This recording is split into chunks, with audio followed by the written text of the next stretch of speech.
The distress signal came through the radio at 2:37 a.m., an eerie, garbled transmission that barely clung to the airwaves. It wasn't a mayday. It wasn't even a plea for help. It was a whisper layered with static, a single word repeating over and over again. Alive. The crew of the deep-sea salvage vessel Persephone exchanged nervous glances. Captain Elias Mercer, a man hardened by decades at sea, leaned closer to the receiver, adjusting the dials. The signal grew stronger, but the voice remained the same, calm, monotonous, and chilling. No one should have been out here. The stretch of ocean they patrolled was marked as a dead zone, a place where no modern vessel dared to venture. The last known coordinates of the signal traced back to a ship that had been missing for over a century. The Orpheus, a luxury ocean liner that vanished during its maiden voyage in 1903. Its disappearance was the stuff of legend, wrapped in rumors of supernatural curses and whispers of something unnatural lurking in its hull. A decision had to be made. The salvage crew, Mercer, his first mate Evelyn Harlow, navigator Jude Carter, and engineer Tommy Raines, were all seasoned professionals. But experience didn't prepare them for ghosts. Against their better judgment, curiosity won over caution, and they changed course. The Persephone carved through the black waves, guided by the phantom signal, moving deeper into the abyss where even the stars seemed to flicker and fade. The ship revealed itself at dawn. A thick wall of fog parted just enough to expose the Orpheus, floating silently atop the water like a corpse that refused to sink. It was impossible. The ship should have been a rusted husk, broken by time and the elements. Instead, its hull was pristine, its decks seemingly untouched by nature's decay. The only sign of its age was the dullness of its brass fixtures, as if time had passed differently within its boundaries. The crew anchored nearby, staring at the massive silhouette of the ship. No movement, no sound. The ocean around it was unnaturally still. It was as if the Orpheus rejected the laws of reality, existing in a realm where the living were not meant to tread. Evelyn was the first to speak. "This isn't right," she murmured, rubbing the back of her neck as though feeling an invisible weight pressing against her skin. But Mercer had already made up his mind. "We board," he declared, grabbing a flashlight and a flare gun. "If there's any chance of finding out what happened here, we take it." The others hesitated, but the unspoken truth was clear. Salvage meant money, and the Orpheus was a treasure trove of history. If it was truly intact, they could retire on what they recovered. Greed, as always, was louder than fear. Their small motorboat carried them across the abyss, the water beneath them so dark it felt bottomless. As they neared the hull, the sheer scale of the ship became overwhelming. It loomed over them like a sleeping beast, its empty windows staring down like hollow eyes. They climbed the corroded boarding ladder, their boots landing on the wooden deck with a weightless silence. The air was heavy, thick with something they couldn't name. It wasn't rot. It wasn't salt. It was the absence of life, the kind of emptiness that shouldn't exist on something so grand. Jude reached for his radio to check in with the Persephone, but only static answered him. "Figures," he muttered. "This place is a signal graveyard." Then the fog began to close in again, slowly, deliberately, as if the ship was reclaiming them. The Persephone faded from view, and with it, their only tether to the world they knew. Evelyn cursed under her breath, gripping her flashlight tighter. They had only just arrived, but already, the Orpheus felt less like a vessel and more like a trap. From deep within the corridors of the ship, something moved. It was not the wind. It was not the sea. It was a whisper, distorted yet unmistakable. Alive.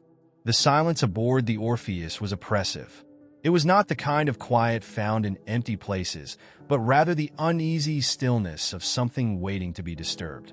Captain Elias Mercer led the way, his boots scuffing against the polished wooden deck, still oddly intact despite the ship's century-long absence. Behind him, Evelyn Harlow, Jude Carter, and Tommy Raines exchanged uneasy glances. They were standing on a ghost ship, yet there was no sign of ruin, no sign of a crew, and most unsettling of all, no sign of time's passage. The grand promenade stretched out before them, lined with gilded railings and elegant lanterns, frozen in an era long forgotten. The glass on the windows had not shattered, the furniture had not decayed, and the brass fixtures, though dull, had resisted corrosion. The ship's pristine condition was as unnatural as its presence. Even the air, thick and stagnant, carried no scent of rot or salt. Only the faintest trace of something indescribable, something that made the hairs on the back of Evelyn's neck prickle. "This isn't right," Jude muttered, running his hand over the banister. "It's like no one ever left." His voice was hushed, as if speaking too loudly might wake something unseen. Tommy, ever the skeptic, scoffed. "Maybe they didn't. Maybe this is just one hell of a time capsule." He tapped the wooden floor with his boot. Solid. No sign of weakness. This ship's worth a fortune if it's in this condition. Mercer ignored them, his attention fixed on a brass plaque affixed to the grand double doors leading into the main hall. It read, SS Orpheus, Maiden Voyage, 1903. "Welcome aboard." The words felt like a mockery. No one had welcomed them aboard, and yet the ship had allowed them entry. With a firm push, Mercer swung the doors open. The room beyond was magnificent, a ballroom, frozen in time. A grand chandelier, its crystals dusted with age but still shimmering, hung from the ceiling. Ornate tables with untouched dinnerware were neatly arranged around the polished dance floor. A violin, impossibly well-preserved, rested on a nearby chair, its bow lying across the seat as if set aside mid-performance. Jude exhaled sharply. "Okay, this is officially weird." Evelyn stepped forward cautiously, her flashlight beam gliding over the room. No footprints in the dust. No overturned chairs. No sign of panic or disorder. If something had happened to the passengers, it had not happened here. And yet, there were no bodies. No bones. Just absence. Then, Tommy noticed something. On one of the tables, a plate of food sat untouched. Roast beef, steamed vegetables, a delicate pastry. But it was not rotted. It was fresh. Steam curled from the meat, as if it had been served only minutes ago. "That's impossible," Evelyn breathed, her pulse quickening. Tommy leaned in closer, reaching out a hand. "Maybe the cold's been preserving." Before he could finish, the chandelier above them flickered. The dim bulbs, which had no business working after a century, suddenly sputtered to life. A faint hum filled the air, a deep vibration that seemed to come from the walls themselves. Then, the violin on the chair slid from its place, hitting the floor with a sound far too loud for its weight. Everyone froze. Jude took a step back, his hand instinctively moving to his radio. "Mercer, we need to go. Now!" Mercer didn't respond. He was staring at the far end of the ballroom, where a massive, gilded mirror stood. The glass, though warped with age, still reflected their figures, except something was wrong. In the mirror, they were not alone. A row of passengers stood behind them, their faces blank, their eyes hollow. The reflection of the ballroom was full.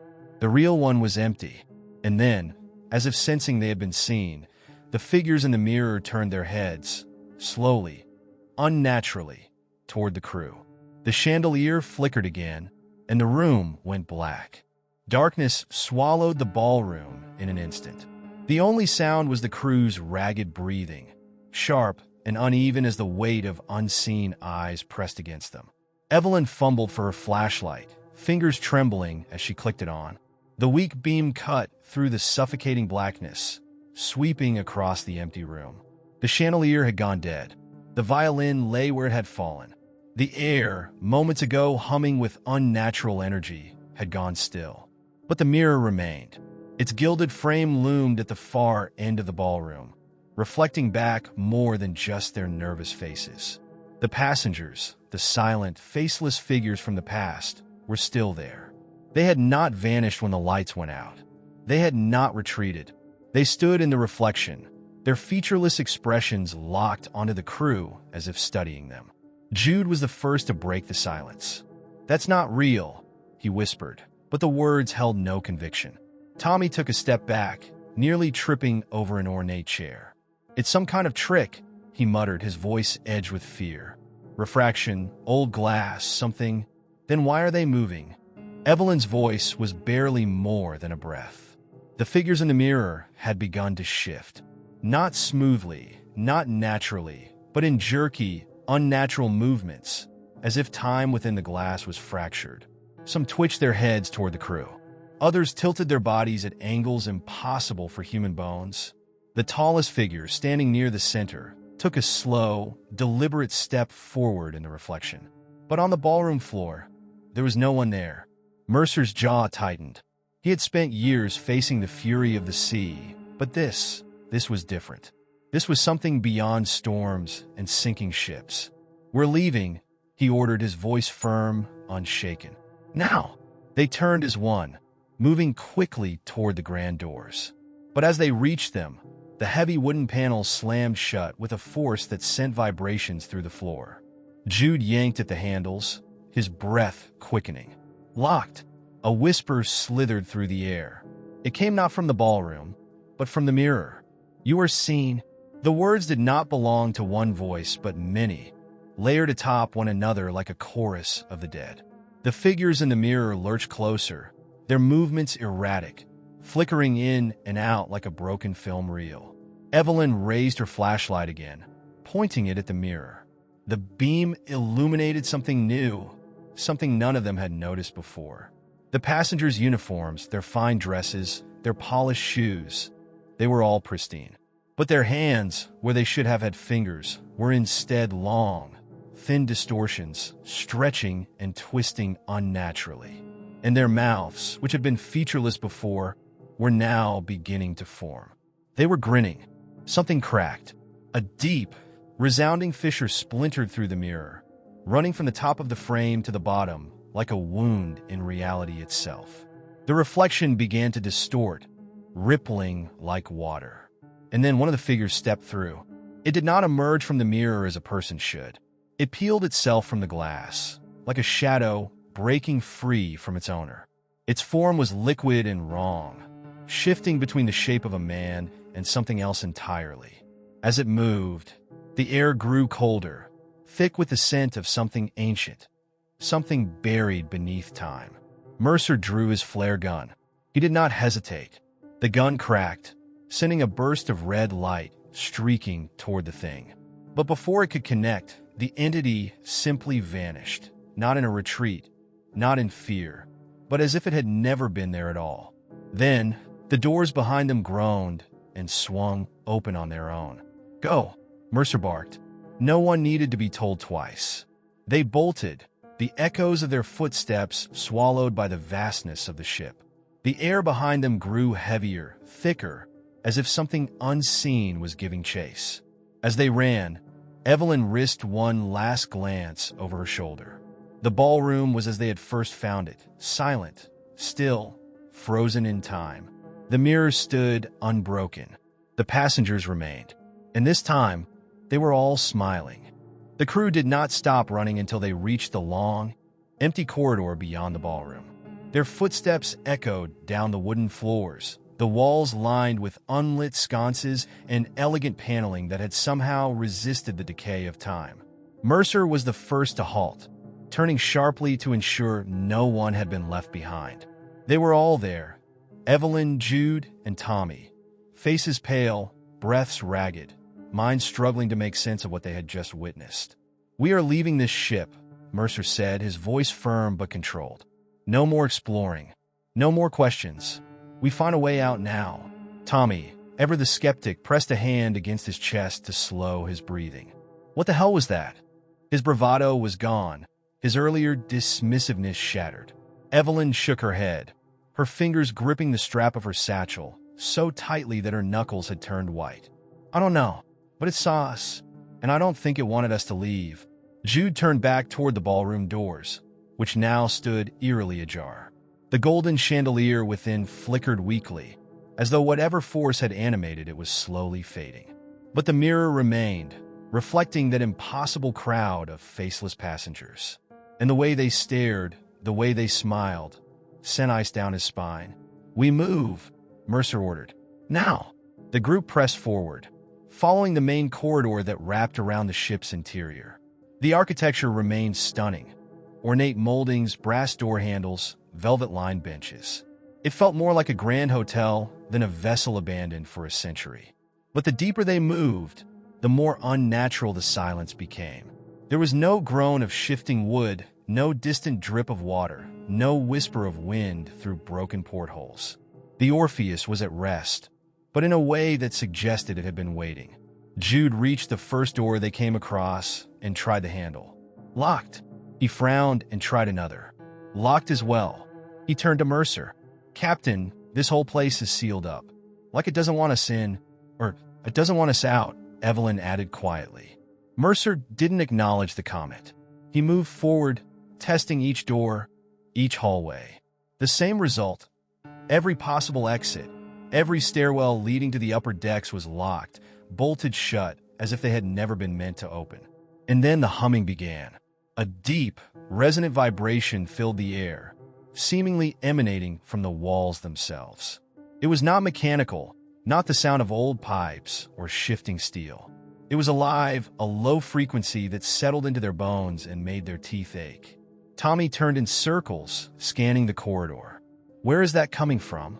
Evelyn didn't answer. She was staring at the nearest door, the one she had tried just moments ago. It had been locked.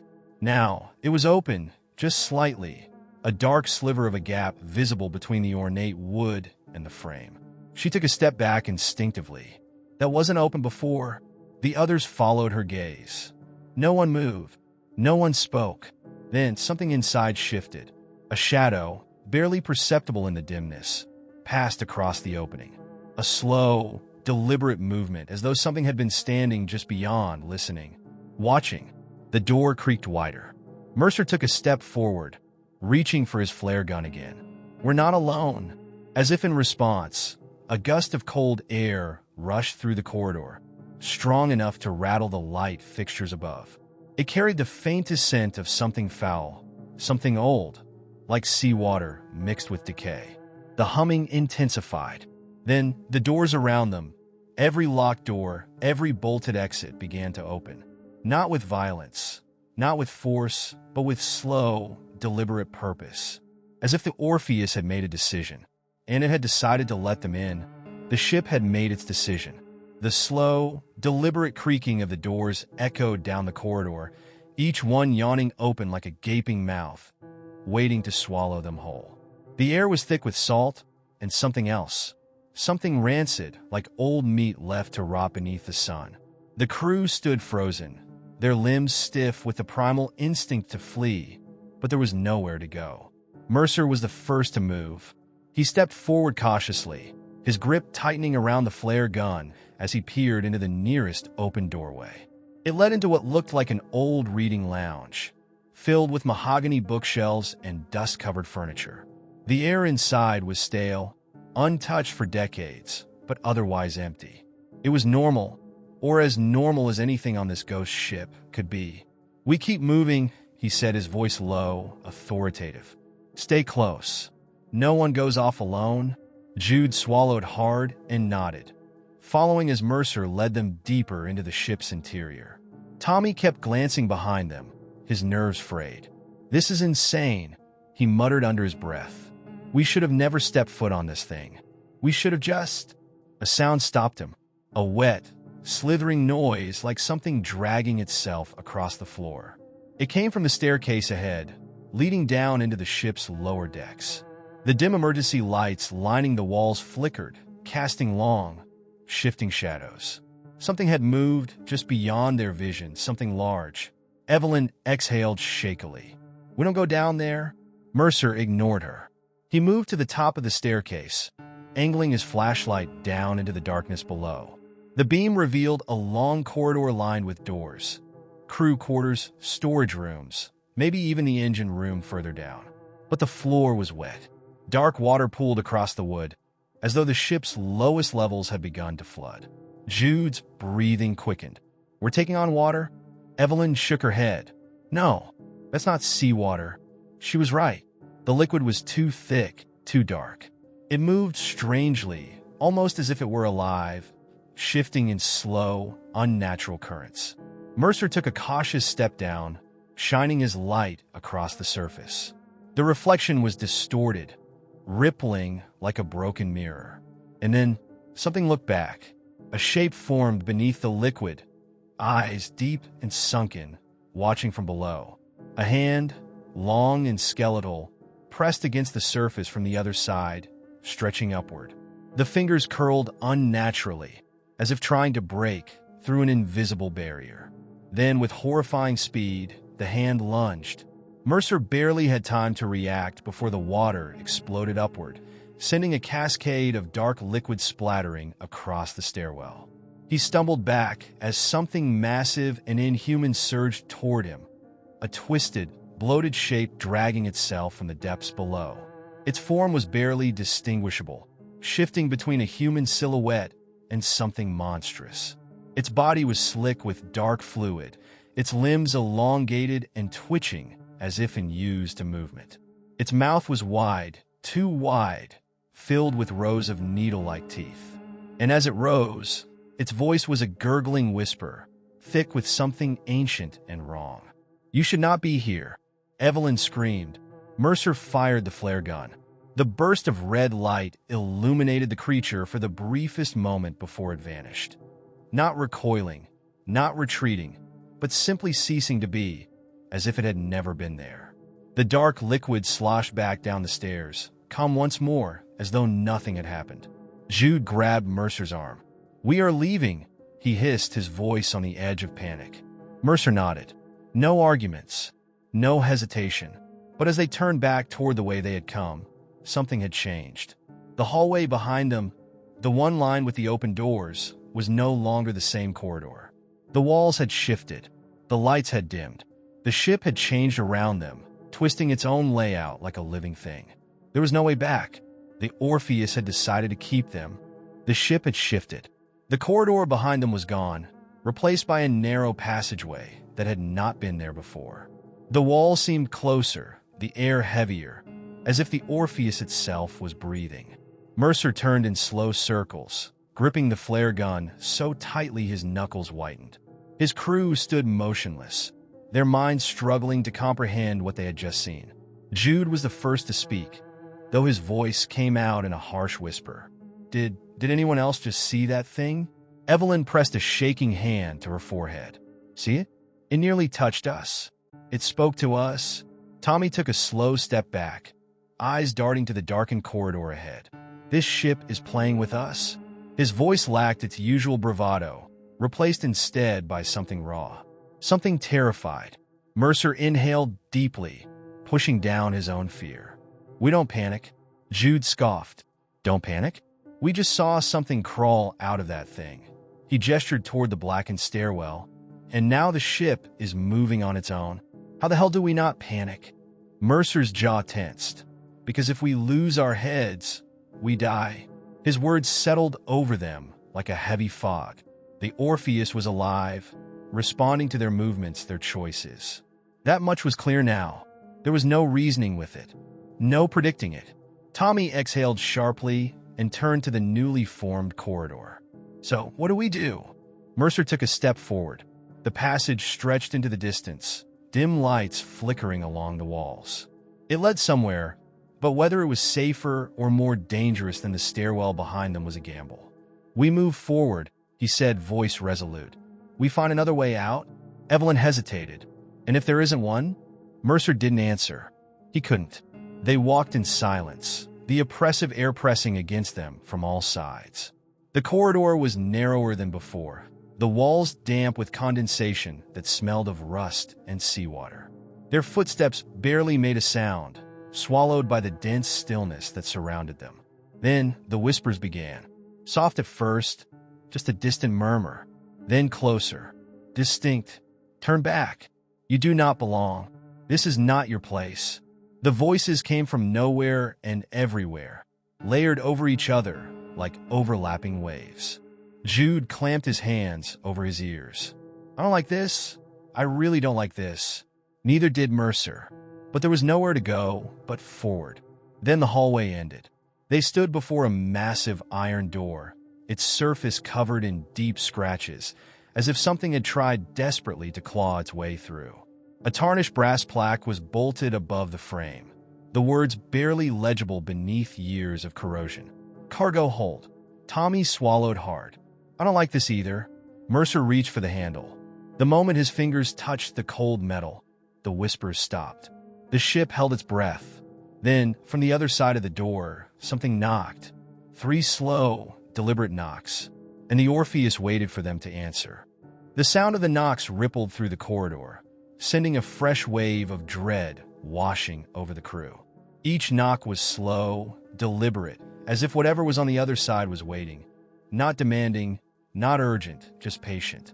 Mercer froze, his fingers still hovering near the iron door's handle. The air around them felt thick, weighted with an unseen force that made every breath feel like an effort. Jude took a step back, shaking his head. No way. We are not opening that. Tommy's hands were balled into fists at his sides, his eyes darting between Mercer and the door. We don't have a choice, he muttered. The ship isn't letting us go back. Evelyn's voice was barely above a whisper. That doesn't mean we have to go through. Mercer turned to face them, his expression unreadable. He was weighing the risks, analyzing their dwindling options. The ship had led them here for a reason. It had cut off their return path. It had guided them to this door. If they ignored it, what then? Would the Orpheus simply create another route, push them towards something even worse? Another knock, this time slower. Waiting. Mercer exhaled sharply and grabbed the handle. We face whatever's inside. Jude let out a strangled noise of protest, but it was too late. The metal groaned as Mercer twisted it, the rusted hinges shrieking in protest as the door swung open. A cold gust of air rushed out, carrying with it the stench of damp wood and something else, something metallic, almost like blood. Beyond the threshold lay the cargo hold. The ceiling stretched high, disappearing into shadows that the dim emergency lights could not penetrate. Massive wooden crates were stacked in uneven rows, some rotted away to reveal decayed contents. Thick iron chains dangled from the rafters, swaying gently as if recently disturbed. The floor was wet, slick with the same dark liquid they had seen on the lower deck. But the hold was empty. No figures, no creatures, no explanation for the knocking. Mercer took a cautious step inside, the others reluctantly following. Their footsteps echoed, swallowed almost instantly by the oppressive silence. Evelyn gripped her arms. There's nothing here. Something knocked, Tommy muttered, his voice barely concealing his fear. There was something here. Jude ran a hand through his hair, his fingers trembling. And maybe it still is. A deep groan echoed from the far end of the hold. The sound of shifting wood, the creak of something heavy adjusting its weight. They turned in unison, flashlights sweeping the darkness. Then Mercer saw it. At the very back of the hold, beneath a rusted net of iron chains, lay a massive, locked crate. It was different from the others. Older, covered in symbols carved deep into its wooden surface. Symbols Mercer didn't recognize. And then, the crate moved. A slow, steady thump from within. Jude backed away. Nope. No. We are not dealing with whatever is in there.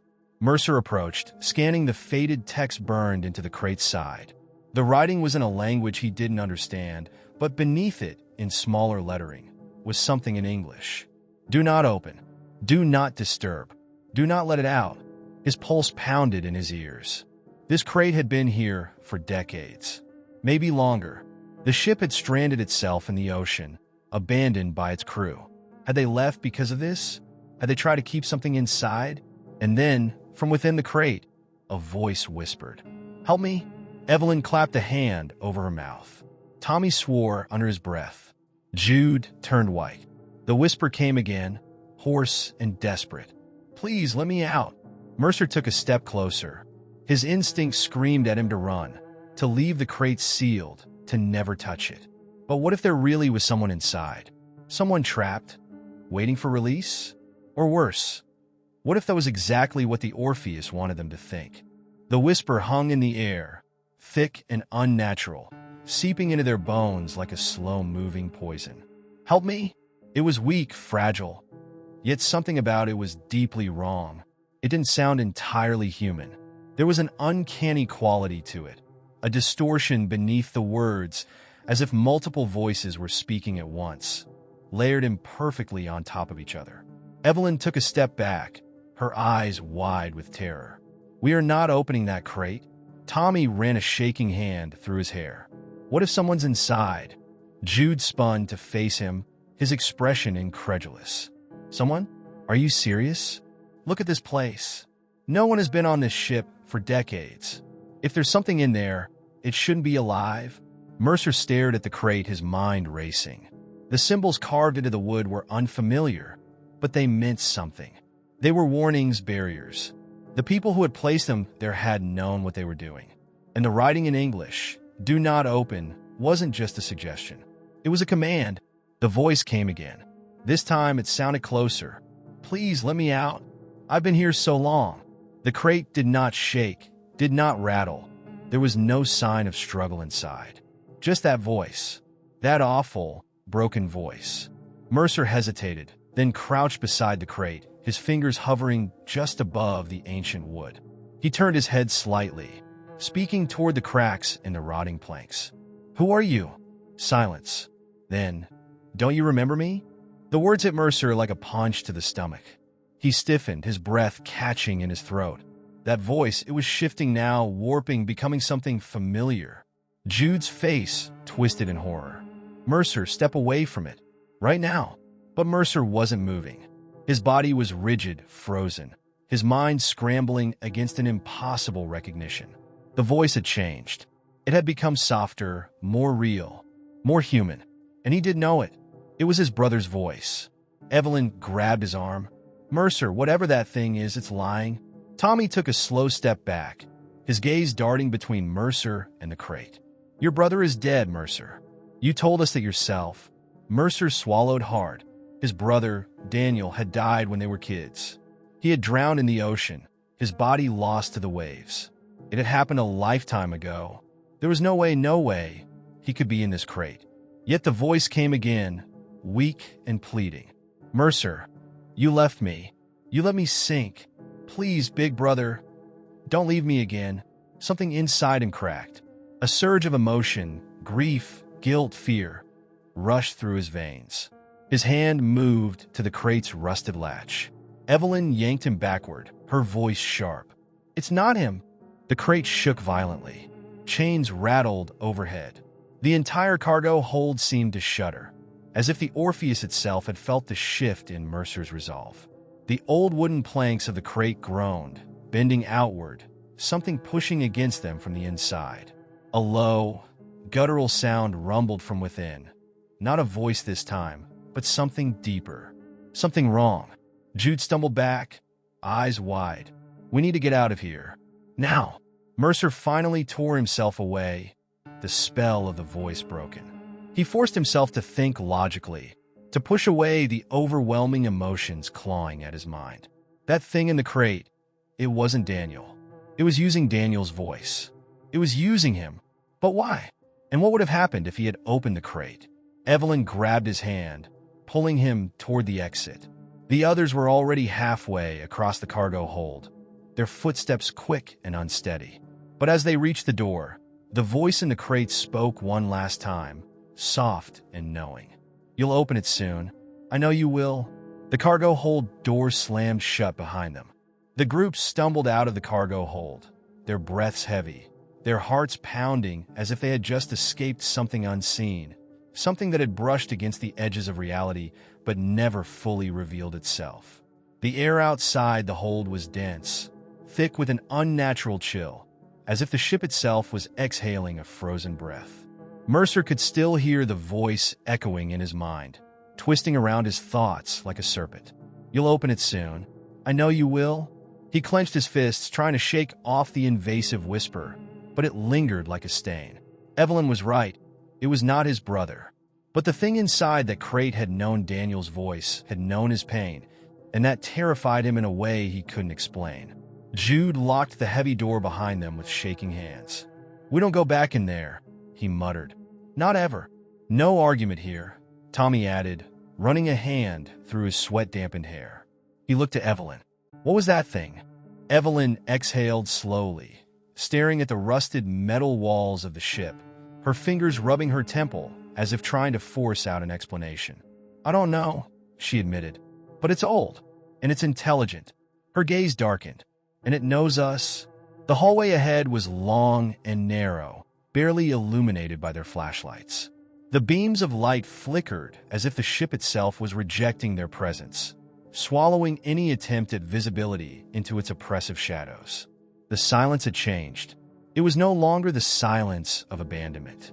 It was occupied silence. Something was listening. Jude took the lead, moving cautiously. The floor creaked beneath their weight, each step feeling like an intrusion, like a violation of something's territory. They passed rusted doors, some marked with peeling labels. Engine room, storage, crew quarters, but none of them dared to peek inside. Then a sound, a slow, deliberate creak of metal. Not from them. Mercer stopped, his breath caught in his throat. "Did you hear that?" Evelyn nodded, her fingers tightening around the flashlight. Yeah, it had come from behind them. The group turned as one, their beams cutting through the darkness. The hallway was empty. No movement, no sign of life. But something was wrong. The door to the cargo hold, the door that Jude had locked, was slightly ajar. "No," Jude whispered. "That's not possible. I locked it." The door creaked again, opening just an inch more, a slow, painful movement like an invitation. Beyond it, there was only darkness. No footsteps, no whisper, just the sense that something was waiting. Then, Tommy screamed. Evelyn and Mercer spun, their flashlights catching a fleeting glimpse of something moving at the end of the hall. Not walking, crawling. It was fast, inhumanly fast, a distorted blur of twisted limbs and unnatural angles, its body contorted as if it had no solid shape, no fixed form.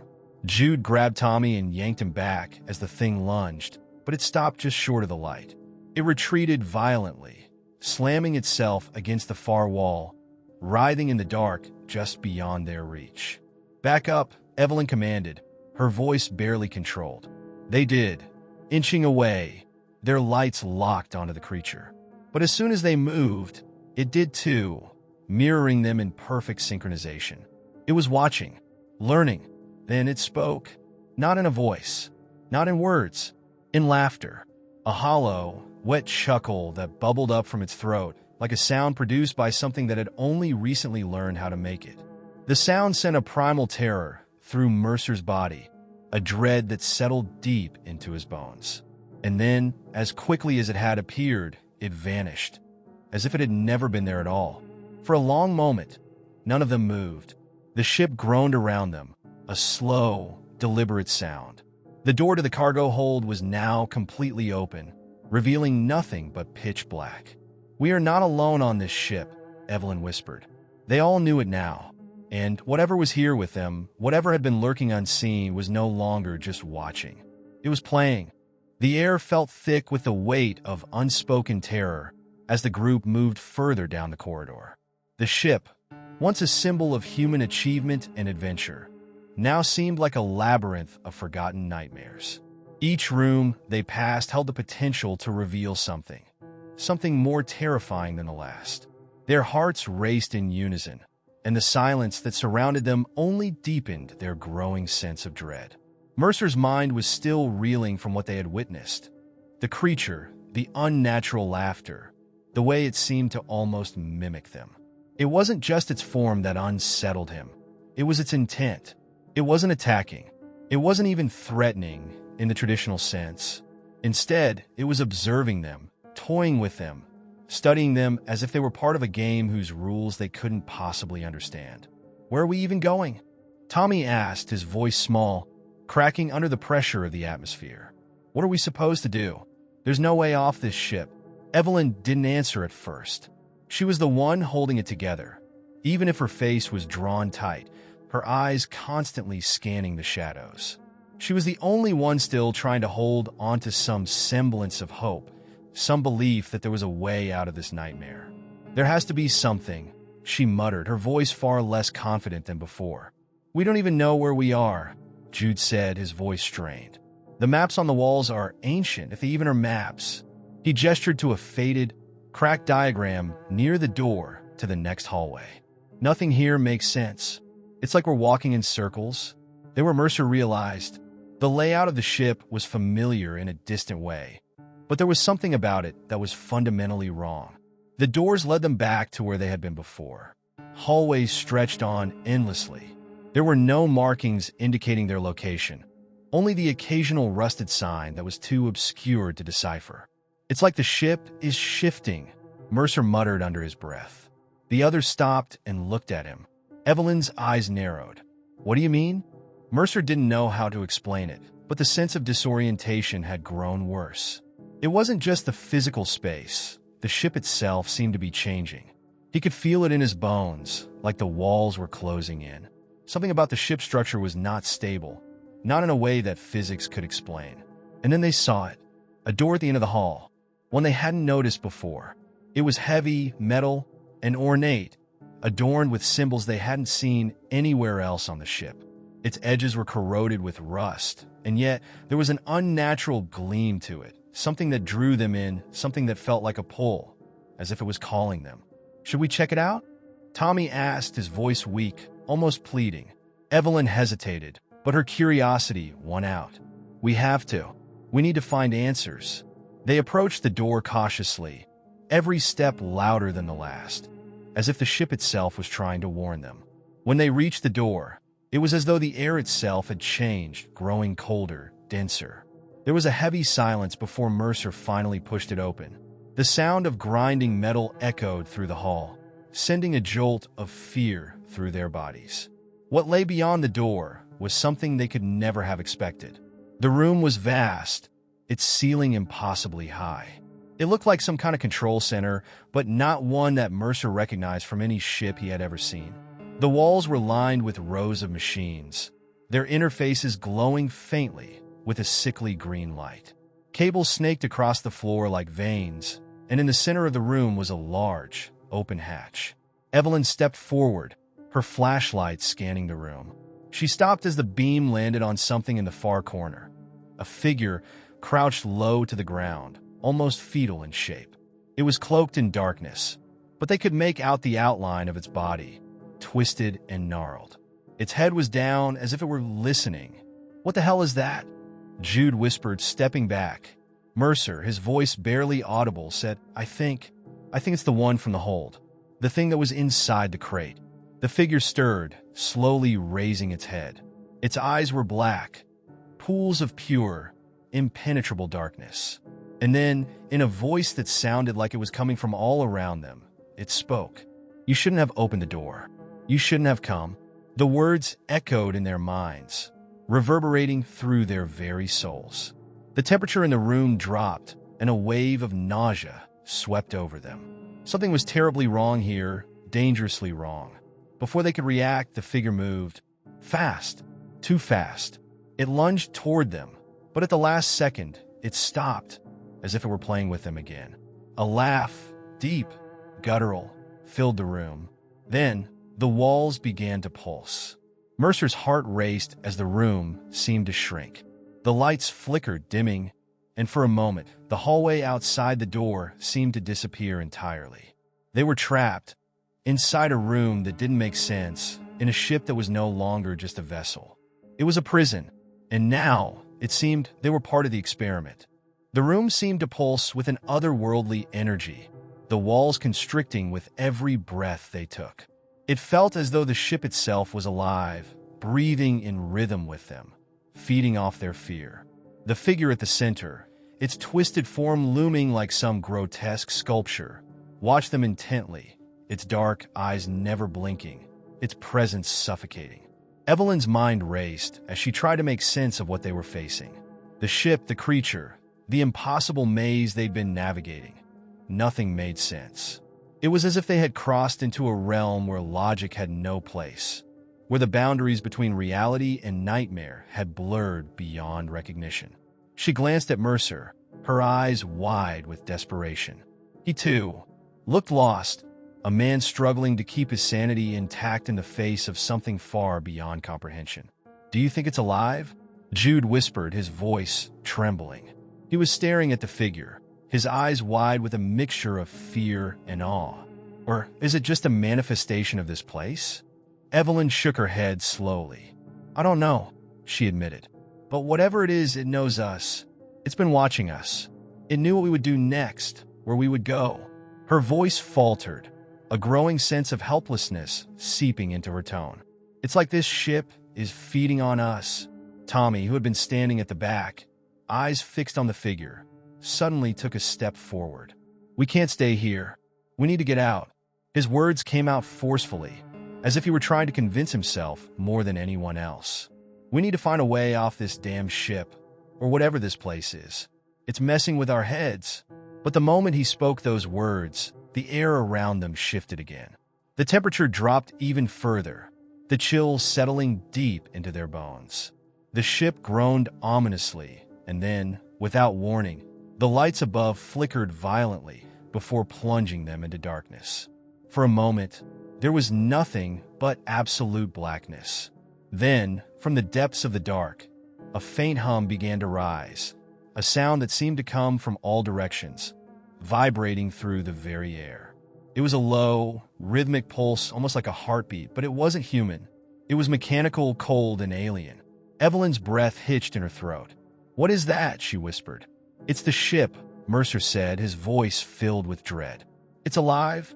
The walls began to shift. At first, it was barely perceptible, a slight trembling of the steel, but then it became more pronounced. The edges of the room began to distort, bending inward in a way that no structure should. The ceiling lowered, the floor seemed to rise, and the door they had entered through was no longer where it had been. It was as if the entire ship had decided that they didn't belong, that they were intruders in its sanctum. But what was even more terrifying was the realization that they might not even be on the ship at all anymore. Where are we? Tommy asked in a panicked voice. His eyes darted around, looking for an exit that wasn't there. The figure, still motionless at the center, spoke again, its voice slithering into their minds, echoing in their thoughts. You are not where you think you are. You never were. Evelyn staggered backward, her head spinning. The walls of the room stretched impossibly, the entire space warping as though they were being pulled in every direction. She gripped her head, trying to ground herself, but it was impossible. The space itself had fractured, splintered into a kaleidoscope of shapes and visions. One moment, they were on a ship, on a familiar ship, and the next, the world around them twisted into something alien, something horrific. Mercer's voice cut through the chaos. Focus. We need to stay together. But his words faltered as his own eyes began to betray him. The room had split into dozens of versions of itself. He saw two different versions of Tommy standing beside him, one grinning wildly, the other shaking, both watching him. Jude grabbed his arm. Don't look! Don't! But it was too late. The fractured images began to merge into one, leaving Mercer with a sense of profound disorientation. The world around him was no longer solid.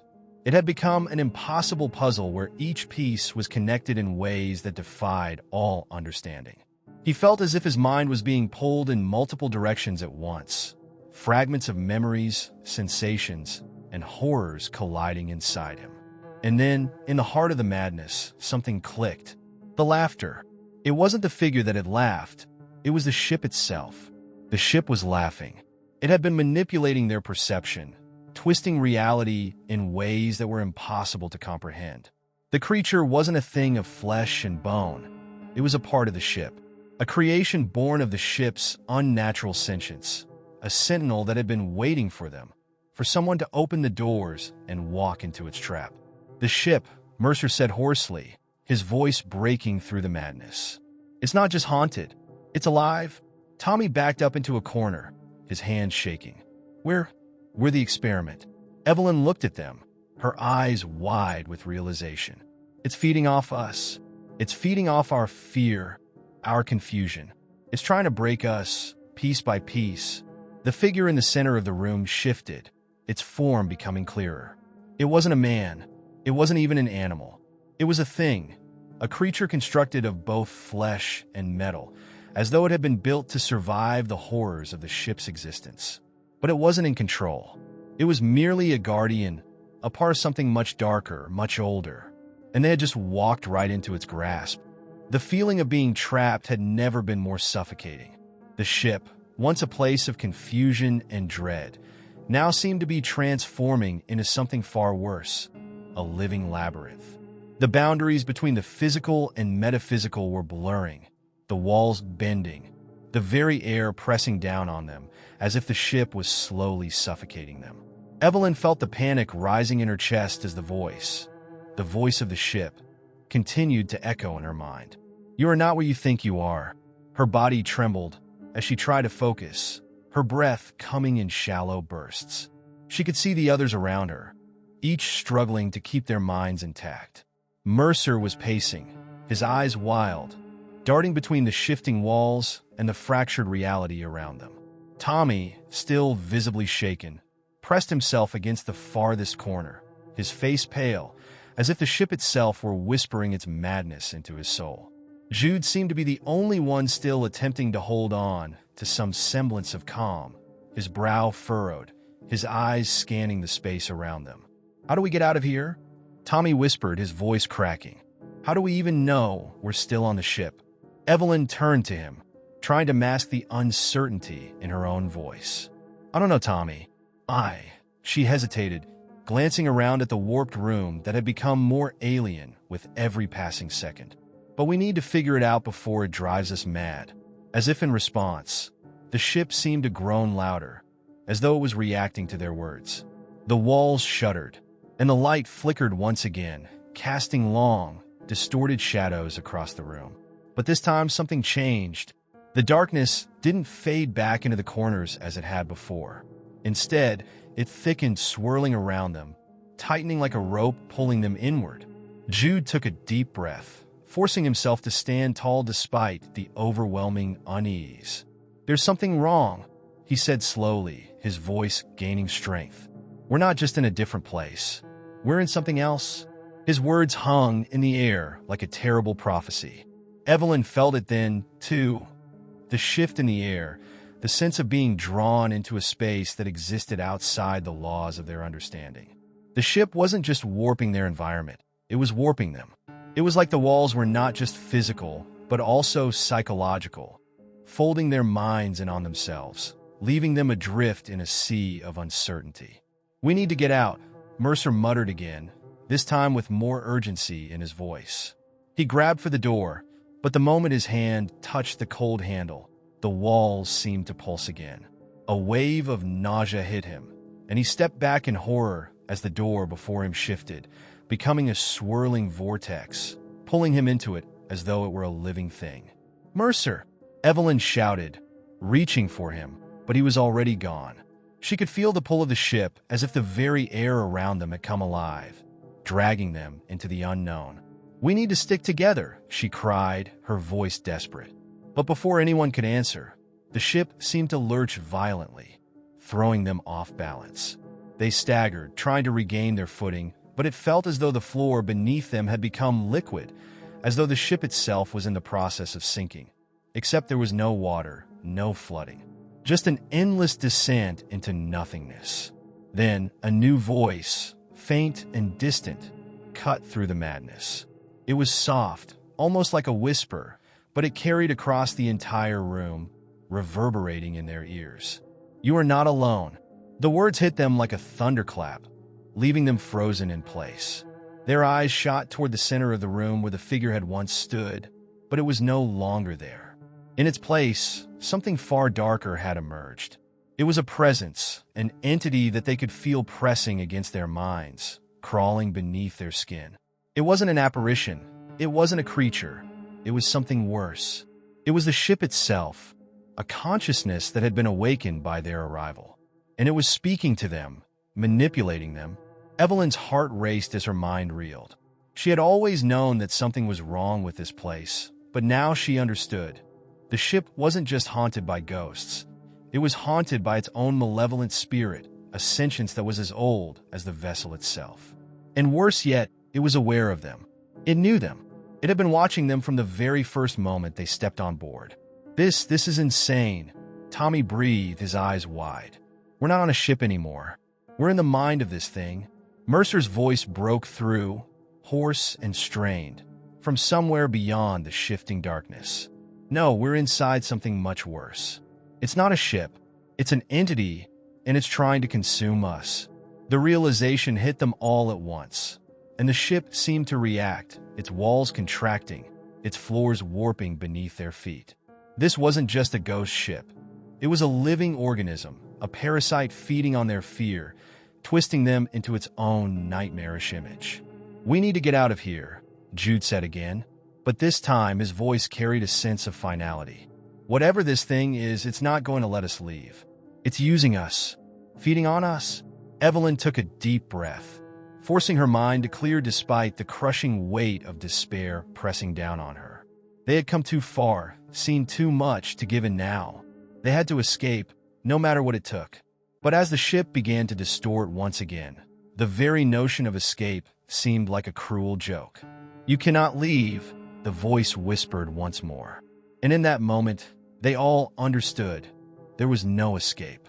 It was becoming increasingly difficult to distinguish between what was real and what the ship's consciousness wanted them to believe. The line between the physical and metaphysical had been eroded, and now they were merely passengers on a journey whose destination was unclear and, perhaps, unknowable. Evelyn could feel the tension thickening the air. Each breath she took heavier than the last. The ship had stopped moving, or had it? The stillness that surrounded them now felt more oppressive than the chaos they had witnessed before.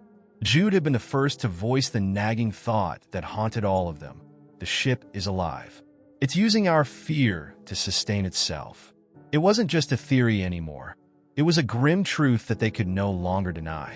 The entity that controlled the ship had become a part of them, influencing their thoughts, twisting their emotions, pushing them to the brink of madness.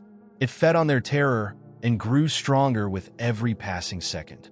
They had ventured deeper into the ship, hoping to find something, anything, that could explain the madness they were trapped in. The deeper they went, the more the ship seemed to distort, as if the very structure was reacting to their intrusion. Hallways stretched endlessly. Doors led to rooms that should not exist, and time itself seemed to slow, then speed up, leaving them disoriented and exhausted. Evelyn couldn't help but feel that they were not merely exploring the ship anymore. They were trespassing in its very heart, a place no one had ever returned from.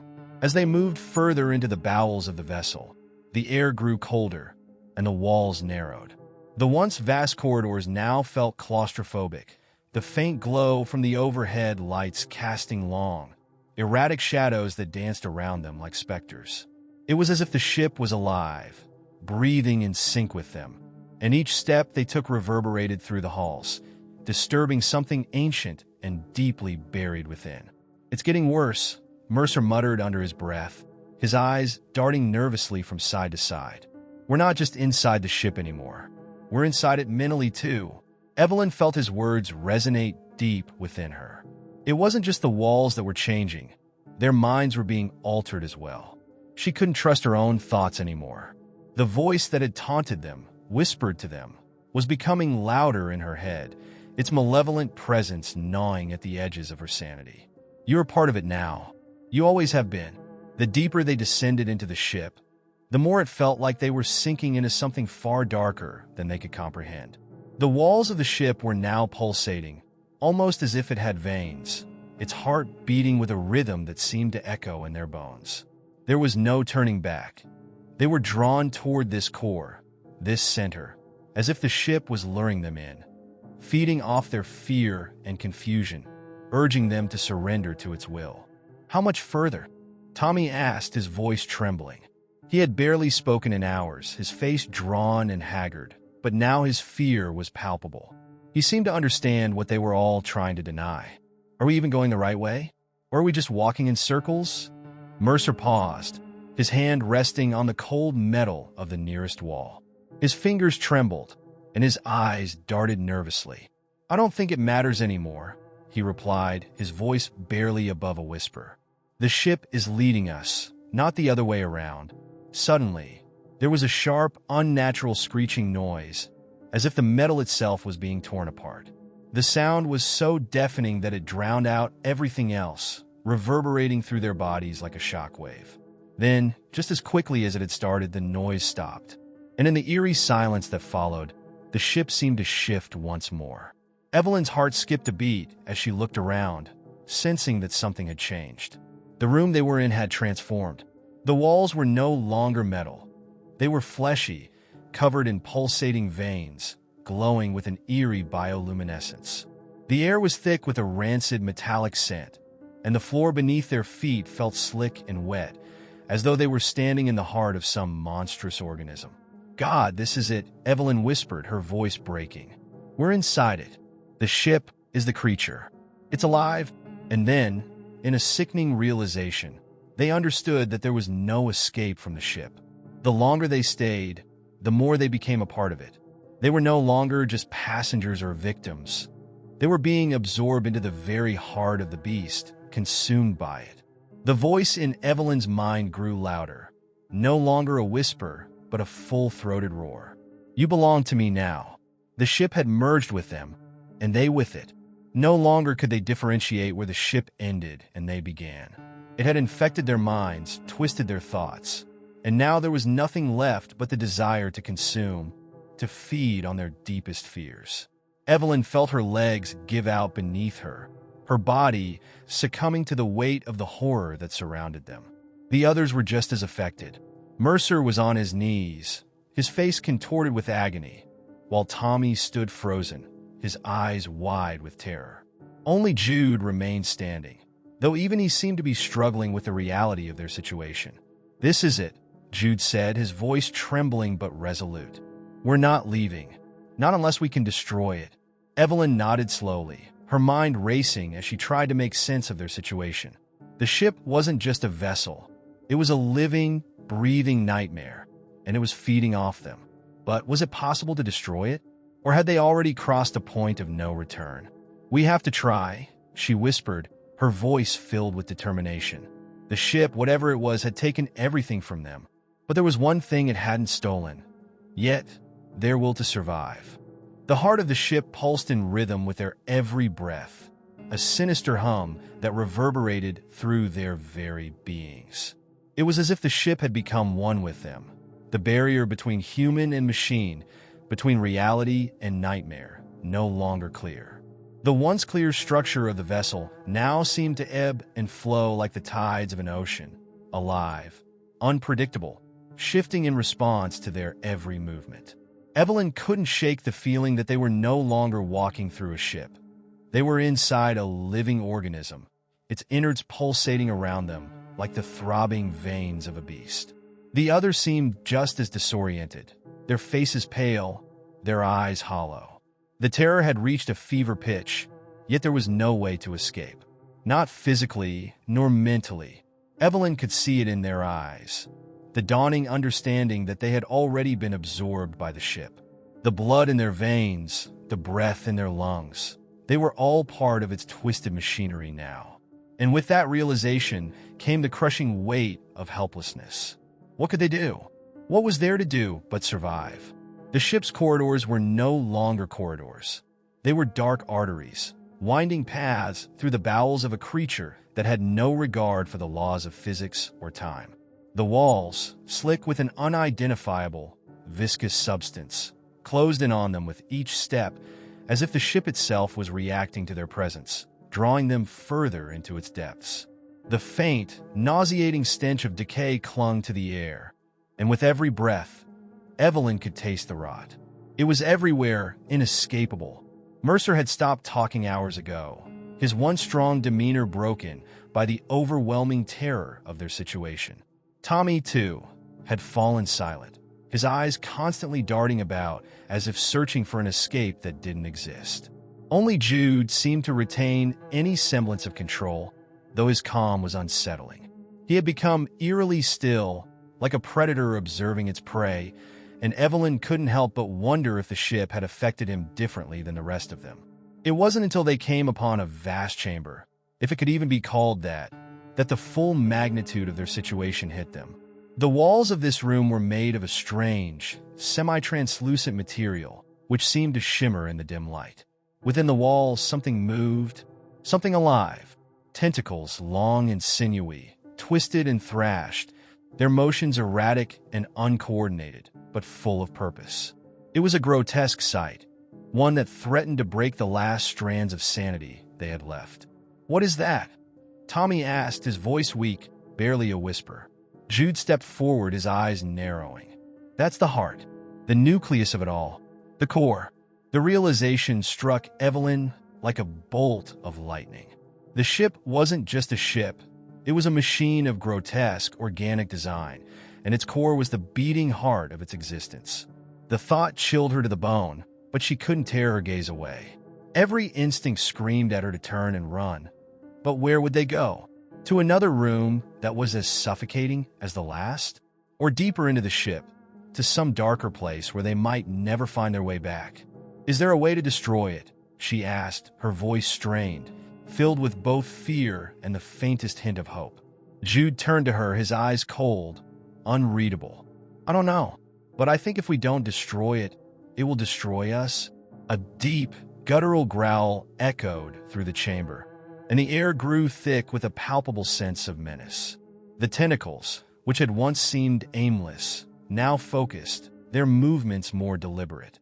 They began to twist and coil around the room, their monstrous forms rising up, blocking every exit. The ship was closing in on them. Evelyn's heart raced as the thrumming pulse intensified, pounding against her ribcage. It was like a drum, driving them toward a singular purpose, a final, inevitable conclusion. There was no turning back now. They were too far gone, too far into the ship's heart, to ever hope to leave unscathed. The ship had become their world, and it was clear that it wasn't going to let them go without a fight. "Stay together," Evelyn whispered, her voice barely audible over the growl of the ship's heartbeat. She looked at each of them, her eyes meeting Tommy's, then Mercer's, and finally Jude's. "We need to find a way to destroy it." As if in response, the ship's walls seemed to pulse with a new, almost gleeful rhythm. A horrifying realization struck Evelyn as she heard the faint, mocking laughter echoing in the back of her mind. It wasn't just the ship that was alive, it was conscious. It knew what they were thinking, knew their fears and desires, and it was toying with them. The ship was not just a place of evil. It was a sentient being, a malevolent entity that lived and breathed, sustained by their terror and suffering. It had lured them in, ensnared them, and now it was playing with them like a cat with its prey. The walls closed in further, the space around them growing smaller, tighter, as the ship prepared to devour them. Evelyn didn't know how much longer they could hold out. The fear was overwhelming, gnawing at the edges of her thoughts. The ship was everywhere now, its influence seeping into every crevice of her mind. She could feel it pressing against her skull, drowning out all other thoughts. This is it. This is how we die. But then, in the midst of that despair, something sparked, a flicker of clarity. She had been so focused on the ship's power, on its dominance over them, that she had failed to see the key to their survival. The ship was alive, yes, but it was also vulnerable. Every living thing had a weakness, and if they could find it, if they could break its pulse, destroy its heart, they could break free. But first, they had to survive long enough to get there. The ship's pulse, that ever-present thrumming, had become deafening in its intensity. It had grown stronger since they entered the chamber, filling their minds with a growing sense of unease. It was as if the ship had realized that they were no longer passive, no longer victims awaiting their inevitable demise. The moment they decided to challenge it, to find its heart, it began fighting back with an aggression that could not be ignored. Evelyn's mind raced as she looked at the massive, shifting mass of tentacles in front of them. They were like serpents, their sleek, semi-translucent forms glowing faintly under the dim lights. The ship itself seemed to be alive, breathing through its tendrils, each one moving with purpose and intent, blocking any path that could lead to the heart of this creature. They were trapped, and the ship was closing in, ready to engulf them. "We have to move now," Evelyn whispered, her voice trembling. She had no idea where they could go, but standing still was no longer an option. The air in the chamber felt thick, as though it was becoming more difficult to breathe. Each exhalation felt heavier than the last, and the very walls of the ship seemed to be pressing in on them. The fear gnawed at their minds, feeding the ship's pulse, increasing its strength. Jude, the only one who still seemed somewhat composed, stepped forward, his eyes flicking toward the pulsing mass. He didn't speak, but there was a quiet understanding between them. They had no choice. They would have to face it head-on, or they would be consumed by the very entity they had been trying to escape from. As they moved forward, the tentacles began to twitch, responding to their every step as if aware of their intentions. Mercer, once the strongest of the group, now seemed frail and uncertain. His eyes darted nervously, his breath coming in shallow gasps. He reached out to touch Evelyn's shoulder, as though needing to ground himself, to remind himself that they were still together. She turned to him, offering a brief, reassuring smile, but inside, her heart pounded. She wasn't sure any of them would make it out alive. Tommy, too, was visibly struggling. The intense pressure of the ship's malevolent presence had pushed him to the edge of his sanity. His hands trembled as he clutched the blade he had found earlier, his knuckles white from the tight grip. The blade, once a symbol of some hope, now seemed like an inadequate tool to confront the reality of what they faced.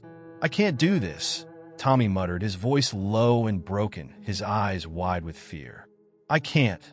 This place, it's not just a ship, it's a nightmare. There's no way out." Evelyn's gaze softened as she placed a hand on his arm. "There's always a way out. We have to find it." She wasn't entirely sure if she believed the words as they left her lips, but there was something in her that refused to give in.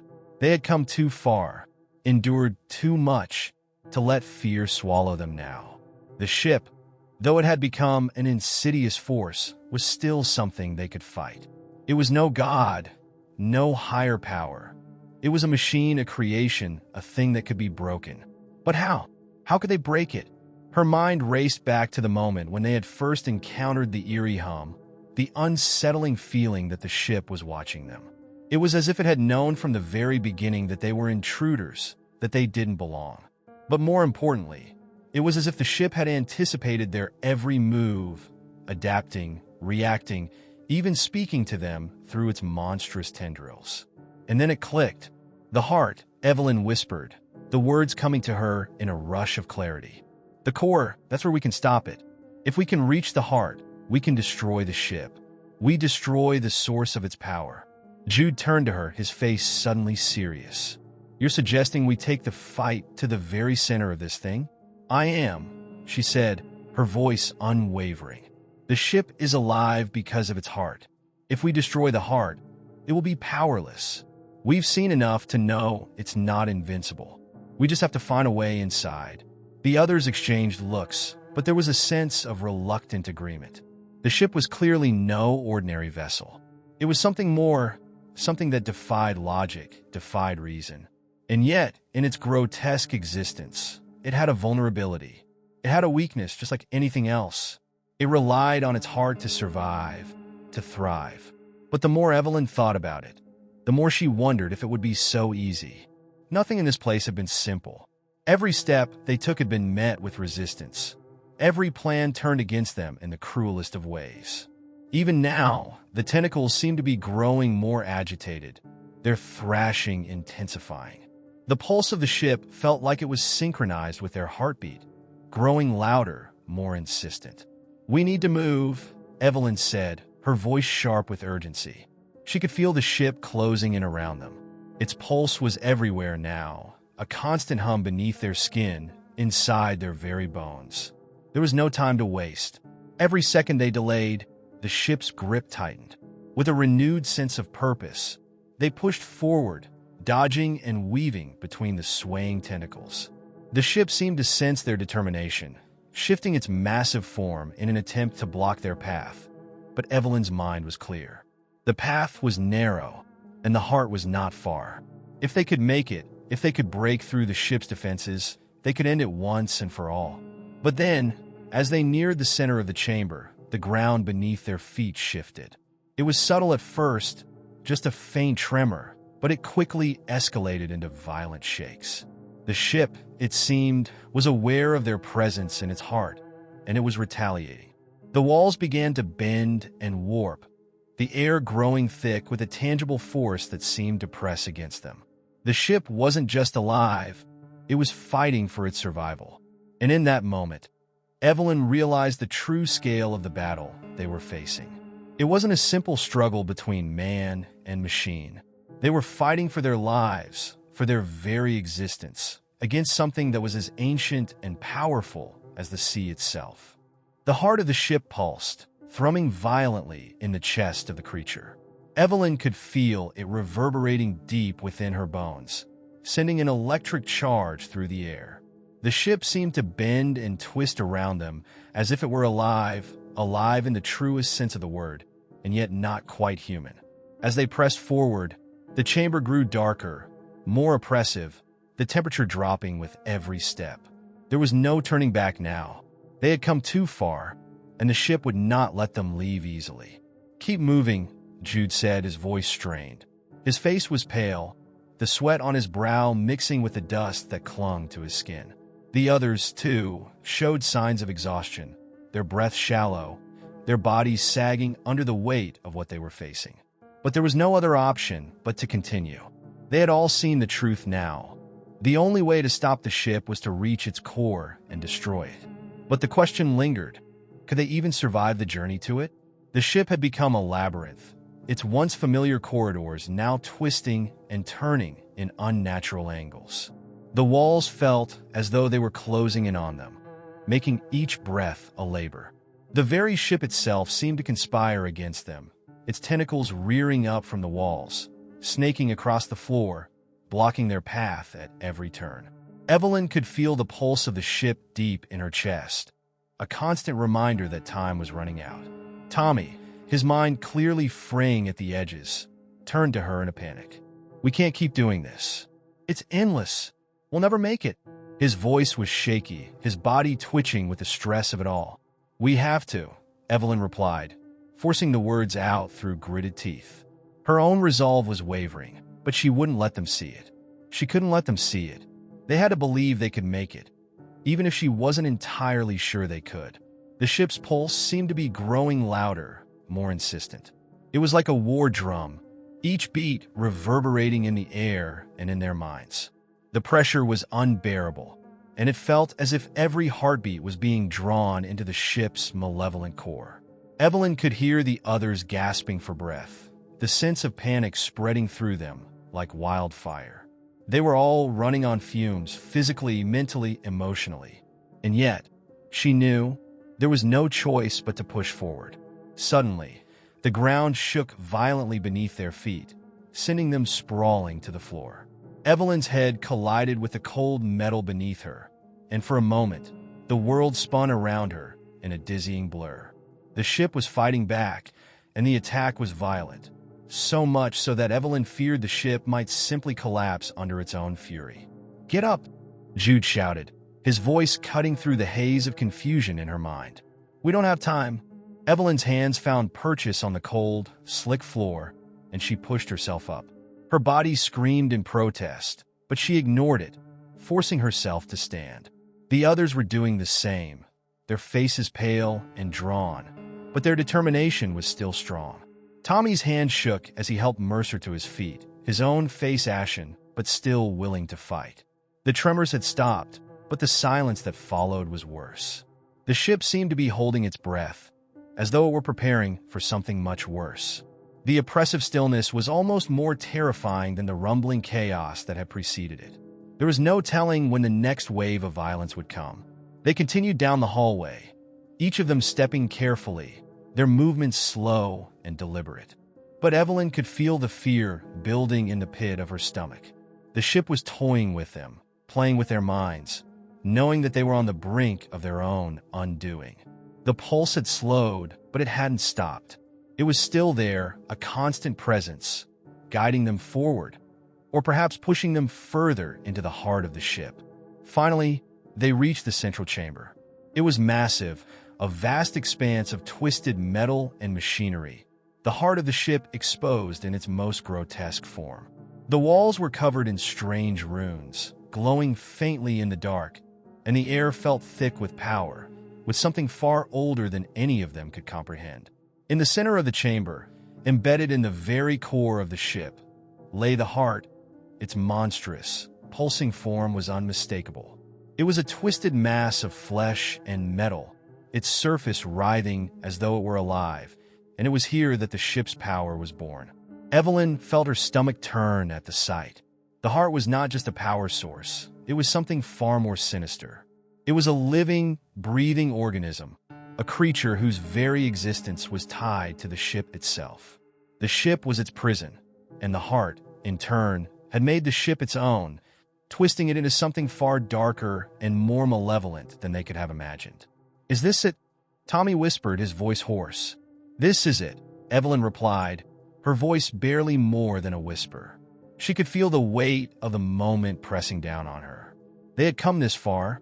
There was no turning back now. They had to destroy the heart, or they would die here, trapped in this living nightmare. But there was something else in the room, something that made the air grow even colder. They weren't alone. The pulse of the ship, the thrumming of its heart, had attracted something else. Shadows seemed to move in the corners of her vision, flickering in and out of existence. A figure appeared in the darkness, its form half shadow, half human. The figure moved slowly, its eyes glowing with a strange, otherworldly light. "No," Evelyn whispered, her voice trembling. "It can't be." The figure stepped forward, revealing itself in full. It was a man, or at least it had once been. His features were twisted, his body contorted into an unnatural shape, as though it had been reshaped by the ship's malevolent influence. His eyes were black voids, and his mouth hung open in a silent scream. "You should not have come here," the figure rasped, its voice a horrible mix of anguish and fury. "This place, it never lets go." The ship's pulse grew louder, as if answering the figure's words. The shadows seemed to converge on them, tightening around them in a vice-like grip. The ship was waking up, and it was angry. Evelyn's heart pounded in her chest. She was standing on the precipice now, and the price of victory was about to be revealed. The choice was simple: destroy the heart, or die with it. But at what cost? The figure, a grotesque mockery of a man, stepped further into the light, and Evelyn's breath caught in her throat. It was almost as if the ship itself had given birth to him, a twisted creation born from the very essence of its malice. He was neither alive nor dead, but something in between, his body contorted in ways that defied logic, his skin an unnatural shade of gray. His hollow eyes bore into hers, unblinking, with an expression that was a mixture of warning and threat. "We shouldn't have come," Evelyn muttered, her voice almost lost in the chaos of her thoughts. She had thought they were close to the end of this nightmare, but now the ship had revealed something darker, something far more dangerous than she had ever imagined. This man, or whatever he was, seemed to be a product of the ship's soul, the embodiment of its power and wrath. Every instinct in her screamed at her to run, but there was nowhere to go. The ship had them cornered. The pulse of the ship was growing louder, more insistent, a steady drumbeat that seemed to call to the figure. He moved closer, his limbs jerking unnaturally with every step. The others behind Evelyn were still frozen, staring at the figure with a mixture of fear and disbelief. It wasn't just the monstrosity before them that paralyzed them, but the realization that they had been too far gone, too deep into the ship's heart, to escape unscathed. "You were warned," the figure rasped, his voice like nails scraping against metal. "This ship does not let go. It will consume you. It has consumed me, and now it will consume you." His words echoed in the vast chamber, bouncing off the walls, reverberating in their ears. "I was once like you, human, but that is no longer my fate. You have no idea what you've woken." Evelyn felt a shiver run down her spine, her blood running cold. The terror that had been building in her chest for days now solidified into something else entirely, something darker. She realized with a gut-wrenching certainty that they were not dealing with something they could simply kill or destroy. This was beyond their comprehension. The ship wasn't just a place. It was a living, breathing entity that had created, altered, and consumed everything in its path. And the figure before her was just a warning of what would happen to them if they failed. "Don't listen to him," Jude shouted, breaking the silence that had consumed the room. His voice was shaky, but there was a fire in his eyes, an urgency that had been absent before. "We have come this far. We've seen enough. We destroy the heart, and we're out of here. All of us." Evelyn looked at Jude, and for the briefest of moments, she wished she could share his confidence. He was clinging to hope, as they all were, but Evelyn had seen enough to know that hope wasn't enough. The figure before them wasn't just a warning. It was a symptom of the ship's true nature. The heart, the ship, and everything within it were connected in ways they couldn't even begin to understand. Destroying the heart might not end the nightmare. It might only provoke the ship's fury further, pushing it to fully awaken. The figure laughed, a deep, guttural sound that vibrated through the chamber like an earthquake. "You think you can stop it? Destroy the heart." He stepped forward, and Evelyn could feel the air around him thickening, growing heavier.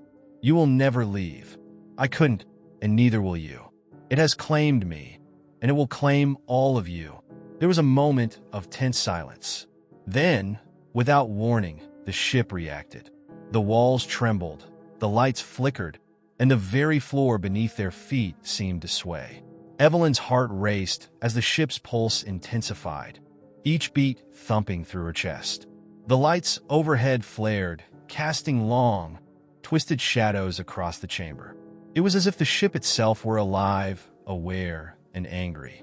The figure before them seemed to draw strength from it, his body convulsing with a terrible energy. "We're running out of time," Tommy said, his voice strained. He stepped forward, his eyes locked on the heart, the final objective. "We have to act now." But Evelyn could not shake the overwhelming sense of dread that gripped her. The figure was right. They were out of their depth. The ship was alive in ways they hadn't anticipated. Its will far stronger than their own. The choice to destroy the heart was a dangerous one. What if, instead of ending this nightmare, it opened the door to something far worse? "I'm not sure I can do this," Evelyn said quietly, more to herself than anyone else. Her fingers trembled at her sides, her mind racing with doubt and fear. She had never felt so utterly powerless in her life. What if destroying it doesn't stop anything? What if it only makes it worse? Jude's face darkened. "We have no choice but to try. Do you think we can just leave? If we walk away now, the ship will just keep hunting us down. We'll die anyway." Evelyn nodded, though her heart was not in it. They had reached a breaking point. There was no easy way forward, and there were no guarantees that they would survive this. They had come this far, pushed beyond any reasonable limit, and they were now standing at the precipice of their own destruction. "I'm going," Evelyn said, her voice a whisper. It wasn't bravery that propelled her now, it was desperation. There was no other path left. They either destroyed the heart, or the ship would consume them one by one. She reached for the weapon at her side, the weight of it comforting but insufficient. The figure lunged forward, his hand reaching for her. His grasp was cold, unnaturally so, and when his fingers brushed against her arm, a jolt of cold terror shot through her. The world spun, and for a brief moment, everything seemed to fade away. The chamber, the ship, even the other survivors, all vanished into a blur of sound and sensation. In that instant, Evelyn realized just how deep she had already fallen into the ship's grip. This was no longer a fight for survival. It was a battle for their souls. And as the figure's grip tightened, she realized the terrifying truth. There was no guarantee they would leave this place unscathed. The air grew thick with tension as Evelyn stared at the figure before her, the ship's pulse still thundering in the background. She could feel her heart pounding against her ribs, each beat synchronized with the echo of the ship's ominous rhythm. The figure's grip tightened around her arm, sending a shock of icy terror through her body. But despite the fear that threatened to consume her, there was a burning question in her mind. What would destroying the heart truly accomplish? Would it be the key to their escape, or would it simply accelerate their doom? Jude, Tommy, and the others had already begun to move toward the chamber that housed the heart, their steps hesitant yet determined. They had no choice but to proceed, to place their faith in the destruction of the heart as their only means of survival. But Evelyn's mind lingered on the figure's words. The ship was not merely a vessel. It was alive, conscious, and it had been feeding off their fear since the moment they stepped aboard. What if the heart was not the source of the ship's power, but merely a symptom of its insidious will? The figure's cold laugh broke through her thoughts, pulling her back into the present. "You think you can stop it?" he rasped, his voice low and mocking. "The ship's heart is not the end. It's merely the beginning. Destroy it, and you will be reborn, one with the ship's soul. You will never leave. You will become a part of it." Evelyn's breath caught in her throat. She had heard rumors of cursed ships, of vessels that carried the souls of the lost, but she had never imagined that this ship could be so much more than that. It wasn't just a haunted place. It was a living, breathing entity, one that devoured those who crossed its path. And if the figure's words were true, destroying the heart might not stop its power. It might give it new life, stronger than before. "We can't just leave," Tommy said, his voice filled with the edge of desperation. He turned to face Evelyn, his expression a mixture of fear and determination. "We've come this far. If we don't destroy the heart, it will kill us all. There's no other choice." Evelyn met his gaze, her mind racing. The heart. If it was truly the source of the ship's power, destroying it might be their only hope. But what if it wasn't? What if they were walking into a trap that would only bind them to the ship forever, just like the figure? She couldn't shake the feeling that they were being played, that the ship itself was manipulating them, pushing them toward a choice that would seal their fate. As the others moved forward, Evelyn hesitated, her feet frozen in place. She felt a pull, a call to stay, to turn back, but there was no time for indecision. If they didn't act now, they might never get another chance. The walls of the ship were alive, shifting and groaning, as if the vessel itself were aware of their presence and wanted to stop them. The heart had to be destroyed, and they had to do it before the ship could adapt to their efforts. Jude and Tommy reached the entrance to the chamber, their eyes wide with a mixture of awe and dread. The heart, a dark, pulsating mass, was suspended in the center of the room. It throbbed with a malevolent energy that seemed to reverberate through the walls, the floor, and their very bones. The ship's pulse was synchronized with the heart's rhythm, as if they were one and the same. It was the beating heart of the ship, its lifeblood, and it was both their salvation and their doom. Evelyn took a step forward, her pulse quickening. There was no turning back now. She had to make a decision.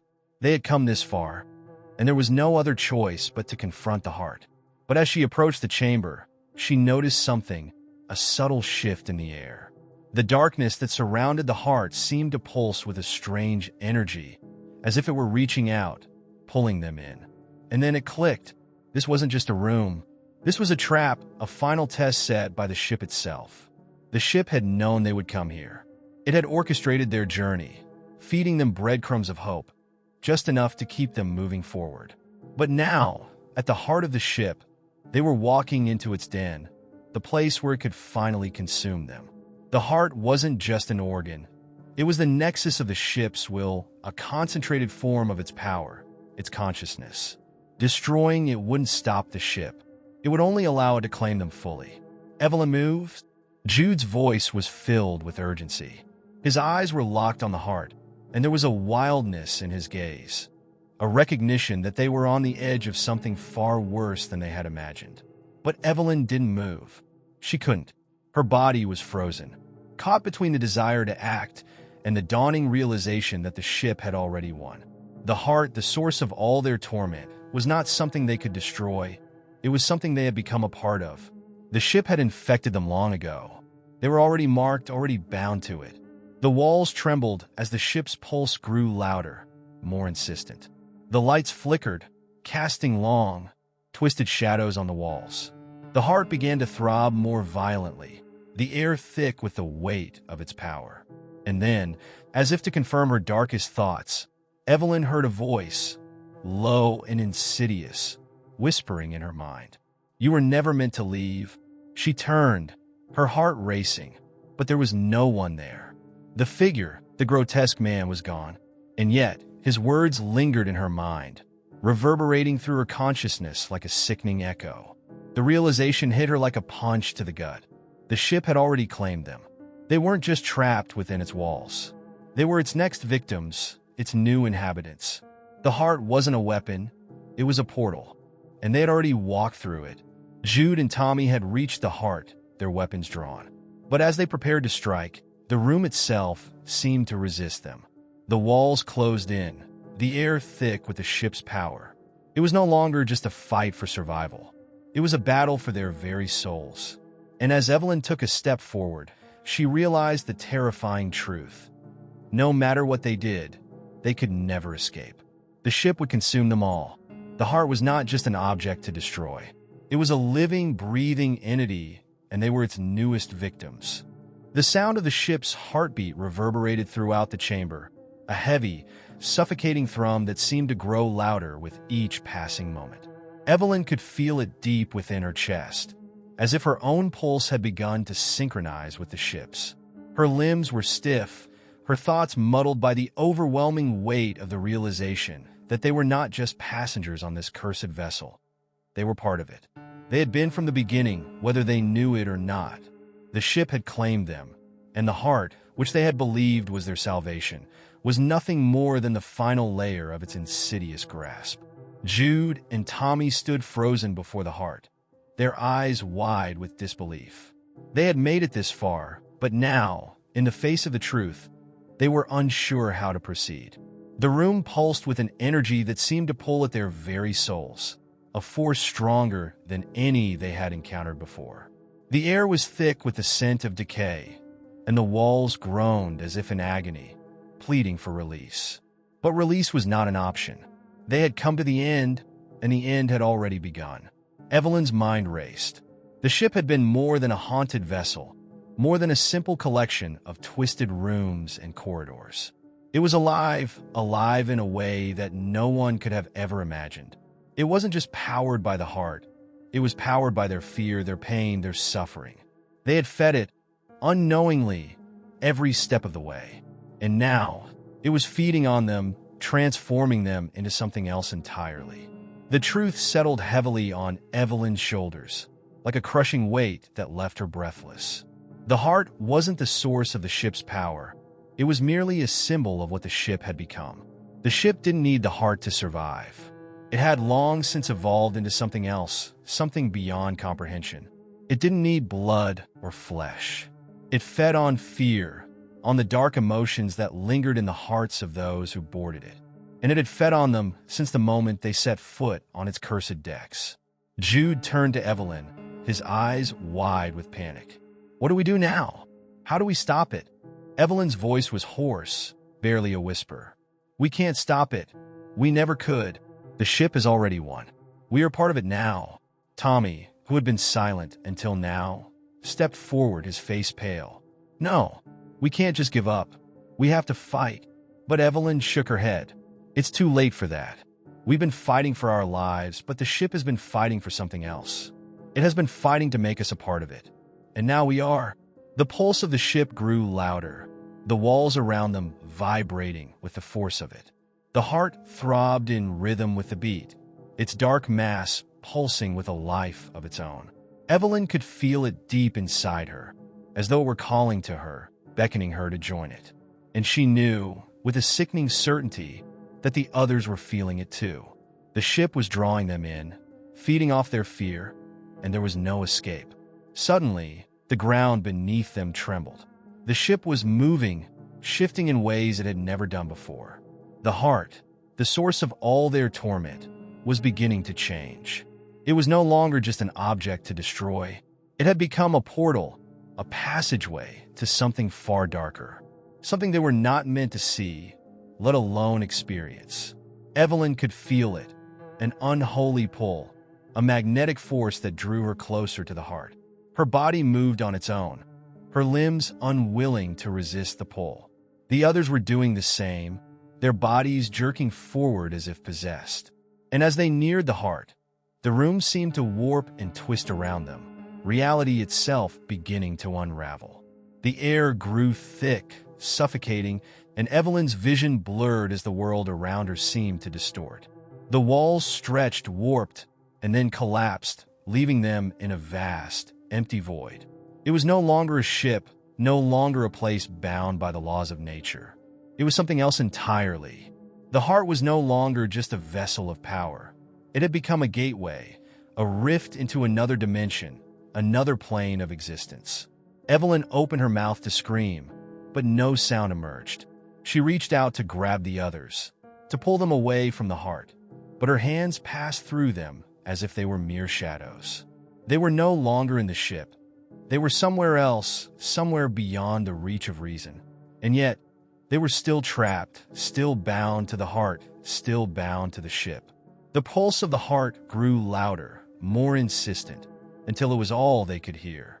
The thrum of it filled their minds, their bodies, their very souls. And in that moment, Evelyn understood. The ship was not a place. It was a living entity, a sentient being that existed beyond the physical world. It fed on the fear of those who dared to board it, and it had lured them here to feed on their despair, their regret, their weakness. But it was more than that. The ship was a reflection of their own inner darkness, a manifestation of everything they feared, everything they tried to bury deep within themselves. The heart was not the source of its power. It was the mirror, the window into the soul of the ship. And by trying to destroy it, they had only opened the door to their own destruction. The heart pulsed one last time, a final, deafening thrum that seemed to tear at the fabric of reality itself. And then, everything went dark. The ship, the heart, the others, they were all gone, consumed by the void. Evelyn was alone. But was she? Was she truly alone? Or had the ship claimed her completely? The darkness around her pressed in, suffocating and cold. She felt a shiver run down her spine as she realized, with a terrible certainty, that there was no escape. The ship had won. It had claimed her, just as it had claimed the others. They were all a part of it now, forever trapped within its dark heart, lost to the world. And as the darkness closed in around her, Evelyn could only wonder if anyone would ever find them, or if they, too, would become another part of the ship's endless, unyielding hunger. The silence that followed the final thrum of the heart was deafening. There was no longer any pulse, no sound of the ship's creaking or the distant echoes of haunted footsteps. For a moment, it seemed as though the ship had ceased to exist entirely, leaving only an all-consuming stillness in its wake. It was as if time itself had stopped, and Evelyn, now alone in the inky void, was suspended in an eternal moment, caught between the world she once knew and the one she had unwittingly entered. Her mind raced, her heart pounding in the hollow emptiness. Was she truly alone, or was this just another cruel trick of the ship? The reality she had once understood no longer made sense. The space around her was nothing. No walls, no ceiling, no ship. There was no up or down, no light or darkness. It was as if she had fallen into the center of nothingness itself, where even her thoughts felt muted and distant. Evelyn's hands trembled, but she no longer felt the urge to fight against the pull of the heart. The struggle had ceased to matter. All the years of running, of hoping, of surviving seemed trivial now. She had tried to understand the ship, to decipher its cryptic rules, but in the end, it had never been about survival. The ship had been a mirror, a reflection of her own deepest fears and weaknesses, and she had walked into its trap willingly, as had the others. It had not merely claimed their lives. It had consumed them, reshaped them into something beyond the grasp of human comprehension. In the darkness, she could almost hear their voices again, the soft, whispering calls of Jude, Tommy, and the others. Were they still here, trapped somewhere within the ship? Or had they become part of the very essence of the ship itself? Lost to the abyss they had all unknowingly created? The thought chilled her to the bone. She wanted to scream, to call out to them, but she knew it would make no difference. No one would hear her. No one could. She had read about ghost ships, vessels abandoned at sea, lost to time, and the cruel whims of fate. But this was different. This ship was not abandoned. It was alive. It did not simply drift aimlessly through the ocean, awaiting its end. It had a purpose, a terrible, insatiable hunger that could never be satisfied. The ship was not a vessel. It was a parasite, feeding off the lives of those who sailed upon it. And it had no intention of letting them go. Evelyn closed her eyes, but the darkness did not recede. There was no escape, no end to the nightmare. She had thought that perhaps, with the heart destroyed, there would be peace, that the ship would be vanquished, its power broken. But in that final moment, she realized that the heart had never been the source of the ship's power. The ship had never needed the heart, it had only needed them. And now it had them all. The ship was still there, somewhere, lurking in the void. She could feel it, its presence pressing against her, cold and malevolent. The faint echo of its pulse reverberated in her bones, the heartbeat of something ancient, something terrible. The ship had always been more than just a place. It was a force, an entity that existed beyond the physical world, beyond time and space. It had no beginning, no end. It was not a ship. It was a prison, a trap set for anyone foolish enough to step aboard. Evelyn shuddered, her thoughts spiraling into madness. Had she truly been a part of this ship all along? Had she always been bound to it, drawn to it, just as she had drawn others into its grip? The thought made her sick. She could feel the weight of their collective suffering, the echoes of all the lost souls that had been absorbed into the ship's endless hunger. Were they still out there somewhere? Or had they all become part of the ship's terrible design, their spirits twisted and broken, just like hers? The realization was a heavy burden, one that she could not escape. The ship was not simply a vessel. It was a reflection of the darkness within herself, a manifestation of her deepest fears, her darkest desires. And now, it had claimed her, just as it had claimed the others. There was no escaping the ship's hold. It was too late for that. As the silence stretched on, Evelyn felt herself being pulled deeper into the darkness, deeper into the ship's heartless embrace. She had no more tears to shed, no more hope to cling to. There was nothing left but the endless void, the silence of the sea, and the cold, unyielding presence of the ship that had become her eternal home.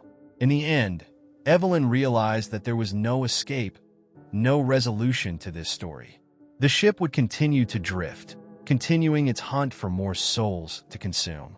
And those who had stepped aboard, whether they knew it or not, had already become a part of it, lost forever to the sea, to the darkness, to the unrelenting grip of the ship that would never let them go. And as the void closed in around her, Evelyn finally understood that there was no escape. There had never been.